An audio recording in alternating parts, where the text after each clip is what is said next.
नमस्कार दोस्तों, आरोही क्लासेस में आपका एक बार बहुत बहुत स्वागत है। पिछली वीडियो में हमने पढ़ा था व्यक्तिगत बुद्धि परीक्षण। अब इस वीडियो में हम लोग पढ़ेंगे सामूहिक बुद्धि परीक्षण। ठीक है, अब इसमें देखते हैं कि सामूहिक बुद्धि परीक्षण में क्या क्या है। तो इसमें सबसे पहले है हमारा सामूहिक बुद्धि परीक्षण का प्रारंभ कहाँ से हुआ था।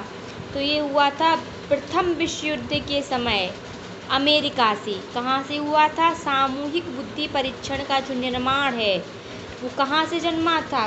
प्रथम विश्व युद्ध के समय अमेरिका से।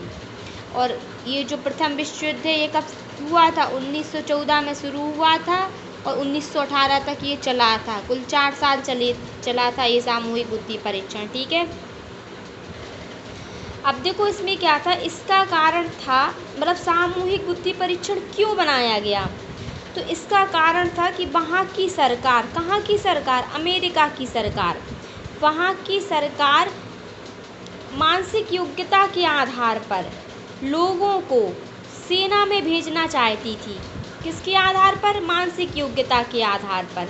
सामूहिक बुद्धि परीक्षण में बहुत से लोगों का एक साथ परीक्षण किया जाता था।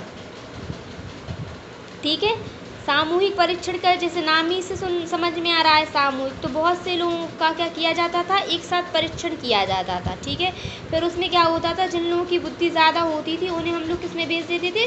सेना में भेज देते थे। ठीक है, फिर सामूहिक परीक्षण भी कितने प्रकार का होता है? 2 प्रकार का होता है। कौन कौन सा? शाब्दिक और एक अशाब्दिक। ठीक है, अब रिवीजन करें हम लोग इसका।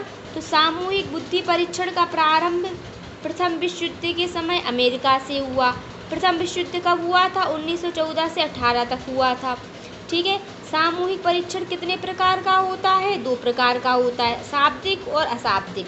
अब इसमें देखो, इसमें क्या है, आर्मी एल्फा टेस्ट। सामूहिक बुद्धि परीक्षण जो है वो कितने प्रकार का होता है? 2 प्रकार का, शाब्दिक और अशाब्दिक। अब इसमें भी तो आते हैं कुछ। Army alpha test. अब आर्मी एल्फा टेस्ट किसके अंतर्गत आता है? सामूहिक बुद्धि परीक्षण के अंतर्गत आता है। ठीक है, तो आर्मी एल्फा टेस्ट शाब्दिक परीक्षण है और इसका निर्माण कहाँ हुआ था? अमेरिका में हुआ था प्रथम विश्व युद्ध के दौरान। सेना, दूसरा देखो, सेना सामान्य वर्गीकरण टेस्ट, ये भी कौन सा है? ये शाब्दिक है। इसका कहाँ हुआ था निर्माण? अमेरिका में द्वितीय विश्व युद्ध के दौरान। जो आर्मी एल्फा टेस्ट है ना, इसका निर्माण अमेरिका में प्रथम विश्व युद्ध के दौरान हुआ था। और जो सेना सामान्य वर्गीकरण टेस्ट है ये अमेरिका में द्वितीय विश्व युद्ध के दौरान हुआ था।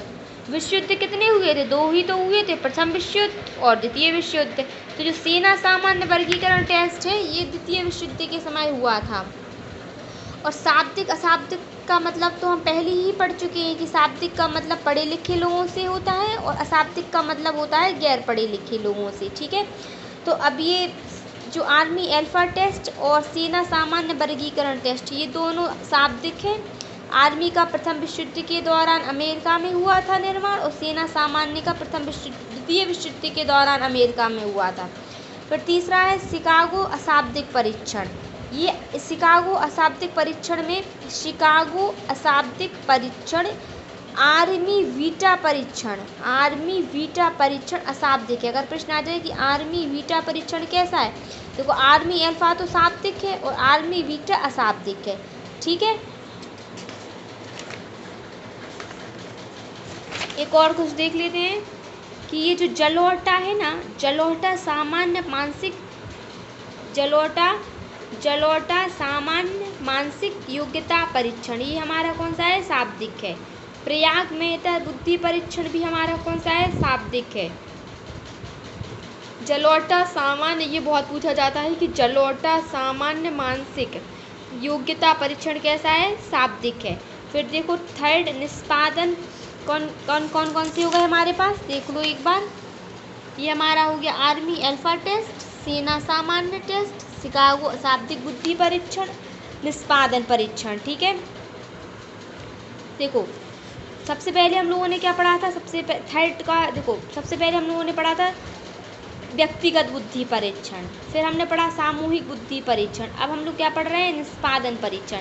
यह अशाब्दिक परीक्षण है। कैसा परीक्षण है? निष्पादन परीक्षण कैसा परीक्षण है? अशाब्दिक परीक्षण है। इसमें भाषा का प्रयोग नहीं किया जाता है। जाहिर सी बात है कि जब अशाब्दिक परीक्षण है तो उसमें भाषा का प्रयोग तो होगा ही नहीं। इन्हें विकलांग व्यक्तियों के ऊपर प्रेषित किया जाता है। जो विकलांग व्यक्ति होते हैं उन पर हम लोग क्या करते हैं, इस पर उसको प्रयोग करते हैं। ठीक है, यह छोटे बच्चों पर ज़्यादा उपयोगी है। कुछ प्रमुख निष्पादन परीक्षण निम्न प्रकार के हैं। ठीक है, एक बस देख लो अपन लोग। भाटिया बुद्धि परीक्षण, इसके अंतर्गत जो सबसे महत्वपूर्ण है वही यही है कि भाटिया बुद्धि परीक्षण, यह भारत में प्रसिद्ध है। इसके अंतर्गत 5 परीक्षण आते हैं। भाटिया बुद्धि परीक्षण है, यह भारत में प्रसिद्ध है और इसके अंतर्गत कितने परीक्षण आते हैं, 5 परीक्षण आते हैं तथा 9 उप परीक्षण आते हैं। प्रश्न अगर आ जाए कि भाटिया बुद्धि परीक्षण के अंतर्गत कितने परीक्षण आते हैं, तो 5 परीक्षण आते हैं और 9 उप परीक्षण आते हैं। नेक्स्ट वीडियो में हम लोग पढ़ेंगे बुद्धि के सिद्धांत। Thank you for watching.